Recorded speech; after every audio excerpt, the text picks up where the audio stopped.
अगर हम लिखना चाहते हैं ब्रह्मांड के इतिहास को पूरी गहराई से, पूरी सटीकता से, तो हमें समय में पीछे झांकना होगा। उन सभी अनसुलझे रहस्यों को समझना होगा जो समय के साथ इस ब्रह्मांड में होते आए हैं। फिर चाहे वो कोई ऐसा तारा हो जिसकी उम्र हमारे ब्रह्मांड से भी ज्यादा निकलकर सामने आई हो, या फिर वो कोई पैरामोडियल ब्लैक होल या फिर डार्क मैटर स्टार हो। ऐसी अनेकों घटनाएं हमारे ब्रह्मांड के जन्म के शुरुआती समय में हुई हैं, जो हमें आज भी सोचने पर मजबूर कर देती हैं। हम इस बात पर पूरी तरह से श्योर हैं कि हमने यूनिवर्स की उम्र 13.8 बिलियन साल पूरी सटीकता से एकदम प्रिसीजन के साथ मेजर की है। इसमें गलती की कोई गुंजाइश नहीं है। लेकिन यूनिवर्स के जन्म के शुरुआती समय में कौन कौन से इवेंट्स हुए थे, इस पर हम अभी पूरी तरह से श्योर नहीं हैं। ऐसी ही एक घटना वैज्ञानिकों के सामने आई है जो यूनिवर्स के लगभग शुरुआती समय की है। इसे देखकर सभी हैरान हैं। 5 फरवरी सन 2020 केक ऑब्जर्वेटरी हवाई multi object spectrograph for infrared exploration यानी मॉसफायर टेलीस्कोप इंस्ट्रूमेंट का यूज करके इंटरनेशनल एस्ट्रोनॉमर्स की एक टीम ने एक रहस्यमयी आकार में बहुत बड़ी और बहुत ठंडी पड़ चुकी एक आकाशगंगा को खोज निकाला है।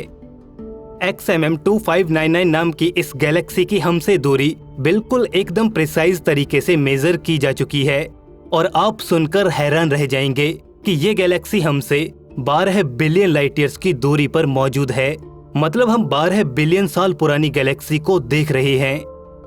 हमारे यूनिवर्स की उम्र 13.8 बिलियन साल है, यानी कि हम गैलेक्सी के उस समय को देख रहे हैं जब ये यूनिवर्स भी सिर्फ 1.8 बिलियन साल पुराना ही था। एक अनुमान के अनुसार XMM 2599 गैलेक्सी में 300 बिलियन से भी ज्यादा तारे मौजूद हैं। लेकिन सवाल ये है कि इतने कम समय में एक इतनी बड़ी अल्ट्रामैसिव गैलेक्सी कैसे बन सकती है। खैर, ये सवाल तो हजम भी हो सकता है, लेकिन अगली जो बात है वो तो हलक से नीचे भी नहीं उतरेगी। मतलब आप भी सोचने पर मजबूर हो जाओगे कि आखिर ऐसा कैसे हो सकता है। ये जो गैलेक्सी है XM 2599, जिसे वैज्ञानिकों ने ऑब्जर्व किया है, ये मर चुकी है, यानी कि हम एक डेड गैलेक्सी को देख रहे हैं। अब क्या आप अंदाजा लगा सकते हैं, एक गैलेक्सी जो यूनिवर्स के शुरुआती समय में बनी थी, तकरीबन 300 बिलियन तारे पैदा किए और मर गई, वो भी तब जब इस यूनिवर्स की उम्र महज 1.8 बिलियन साल थी। आखिर क्या हुआ होगा उस गैलेक्सी के साथ? उस गैलेक्सी की जिंदगी इतनी कम समय की क्यों थी? इस गैलेक्सी को लेकर कई सवाल हैं। कुछ सवाल आपके मन में भी पैदा हुए होंगे। चलिए आगे इन्हीं की खोज करते हैं। आखिर एक मरी हुई गैलेक्सी या डेड गैलेक्सी क्या होती है? गैलेक्सीज को आमतौर पर डेड और अलाइव गैलेक्सीज यानी मरी हुई या जिंदा गैलेक्सीज के रूप में कैटेगराइज किया जाता है। जिंदा यानी अलाइव गैलेक्सीज वो होती हैं जिनमें तारे बन रहे होते हैं, और ये गैलेक्सीज बहुत ही ज्यादा चमकदार होती हैं। मरी हुई यानी कि डेड गैलेक्सीज वो होती हैं जिनमें तारे बनने की प्रक्रिया पूरी तरह से बंद हो चुकी होती है। ये गैलेक्सीज ज्यादा चमकदार नहीं होती। और वो गैलेक्सीज जो मर रही हैं, जिनमें तारे बनने की प्रक्रिया धीरे धीरे कम हो रही है। गैलेक्सीज के इस धीरे धीरे मरने की प्रक्रिया को क्विंचिंग कहा जाता है। तो अब सवाल आता है कि गैलेक्सीज मरती क्यों हैं? इस सवाल का सीधा सा आंसर ये हो सकता है कि गैलेक्सीज का फ्यूल खत्म हो चुका है। उस गैलेक्सी में अब उतनी गैस मौजूद नहीं रह गई जो नए तारों का फॉर्मेशन कर सके। इसके अलावा भी कई कारण हो सकते हैं, लेकिन यकीन मानिए ये सवाल एस्ट्रोफिजिसिस्ट के लिए भी सबसे बड़ा सवाल बना हुआ है कि कैसे एक स्टार फॉर्मिंग गैलेक्सी पूरी तरह से डेड गैलेक्सी में कन्वर्ट हो जाती है। एग्जाम्पल के लिए हम अपनी गैलेक्सी को ले सकते हैं। मिल्की वे एक अलाइव गैलेक्सी है जो धीरे धीरे स्टार्स को बना रही है, लेकिन वहीं विग्रो क्लस्टर में मौजूद M87 एक डेड गैलेक्सी है और इसीलिए वो मिल्की वे से बहुत अलग है। वहां नए तारों के बनने के कोई सबूत नहीं मिले हैं।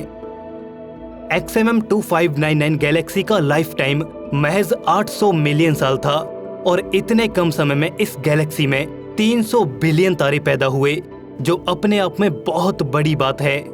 माना जाता है कि इस गैलेक्सी में हर साल 1000 से भी ज्यादा तारे बन रहे थे। वहीं आज हमारी गैलेक्सी में हर साल सिर्फ एक ही तारा जन्म ले पाता है। अगर हम सोचें कि ये गैलेक्सी मास लूज कर रही है इसलिए डेड हो गई, तो हमें इसके कोई एविडेंस नहीं मिले हैं कि ये गैलेक्सी मास लूज कर रही है। इस गैलेक्सी का एवोल्यूशन और यहाँ तक पहुँचने का रास्ता क्या है, अभी सब कुछ एक रहस्य बना हुआ है। इस गैलेक्सी में मौजूद बड़े चमकीले तारे सब मर चुके हैं। ये तो हम जानते ही हैं कि जो तारे बहुत ज्यादा मैसिव होते हैं वो उतने ही ज्यादा ब्राइट होते हैं और उनकी लाइफ उतनी ही कम होती है। इस गैलेक्सी में छोटे तारे जैसे कि रेड ड्वार्फ स्टार्स आज भी मौजूद होंगे, लेकिन प्रॉब्लम ये है कि ये तारे इतने ज्यादा डिम हैं कि इनकी एग्जिस्टेंस को डिटेक्ट कर पाना बहुत ही ज्यादा मुश्किल है। ऐसा भी नहीं है कि ये गैलेक्सी डेड हो चुकी है, तो इसका भविष्य भी अंधकार भरा ही रहेगा। दूसरी गैलेक्सीज की तरह ये गैलेक्सी भी स्पेस में ट्रेवल कर रही है। हो सकता है कि आने वाले समय में किसी गैलेक्टिक कोलिजन से ये फिर से चमक उठे। इस गैलेक्सी का इतना बड़ा साइज इसे दूसरी गैलेक्सीज के ऊपर डोमिनेट करने की पावर देगा। इस गैलेक्सी का भविष्य चाहे जो भी हो, लेकिन एक बात तो तय है कि ये अपने आप में पहली खोज है जो शुरुआती ब्रह्मांड में बनी गैलेक्सीज को कंफर्म कर रही है। आज के समय में हम बहुत सी ऐसी गैलेक्सीज को जानते हैं जिनमें स्टार फॉर्मेशन की प्रोसेस बंद हो चुकी है, लेकिन एक इतनी बड़ी अल्ट्रामैसिव गैलेक्सी का इतने कम समय में यूं ही स्टार फॉर्मेशन को बंद कर देना हमारे मैथमेटिकल मॉडल्स को भी सवालों के घेरे में खड़ा कर देता है। शायद हमें इस पर और काम करने की जरूरत है। ऐसी और भी गैलेक्सीज हो सकती हैं जो छिप रही हैं, वो मर चुकी हैं पूरी तरह से, और इनकी तादाद बहुत ज्यादा हो सकती है। आज के एस्ट्रोनॉमी इंस्ट्रूमेंट्स का यूज करके हम इस ब्रह्मांड के एक्सट्रीम सिस्टम्स को खोजने में तो कामयाब हैं, जैसे कोई तारा बहुत चमक रहा है, कोई गैलेक्सी बहुत बड़ी है, कोई बड़ा प्लेनेट अपने तारे के आगे से गुजर रहा है, वगैरह वगैरह। लेकिन हम नॉर्मल ऑब्जेक्ट्स पर ज्यादा फोकस नहीं कर पा रहे, और यही वो लिमिटेशन है जो हमें यूनिवर्स को एक्सप्लोर करने से रोक रही है। The James Webb space telescope जो 2021 में लॉन्च होने वाला है, वो हमें इसी नॉर्मेलिटी की तरफ लेकर जाएगा। इस टेलीस्कोप के माध्यम से नए मैथमेटिकल मॉडल्स और मेथड्स डेवलप किए जा रहे हैं, और फिर शायद हम ऐसी डेड गैलेक्सीज का पूरा कब्रिस्तान ही खोज लें। ये यूनिवर्स बहुत बड़ा है, यहाँ के चप्पे चप्पे पर ऐसी दिमाग घुमा देने वाली चीजें मिलती आई हैं और मिलती रहेंगी। दोस्तों, आपको क्या लगता है, क्या ऐसी कोई सुपरमैसिव गैलेक्सी एग्जिस्ट कर सकती है जिसकी लाइफ सिर्फ 800 मिलियन साल ही रही हो? हमें अपना सुझाव कमेंट सेक्शन में जरूर दें। दोस्तों, वीडियो पसंद आए तो इसे लाइक और शेयर जरूर कर दें। ऐसी और इन्फॉर्मेटिव वीडियोस के लिए चैनल को सब्सक्राइब करके बेल नोटिफिकेशन ऑन जरूर कर लें। दोस्तों, मिलते हैं एक ऐसे ही नए इन्फॉर्मेटिव एपिसोड में। तब तक के लिए नमस्कार।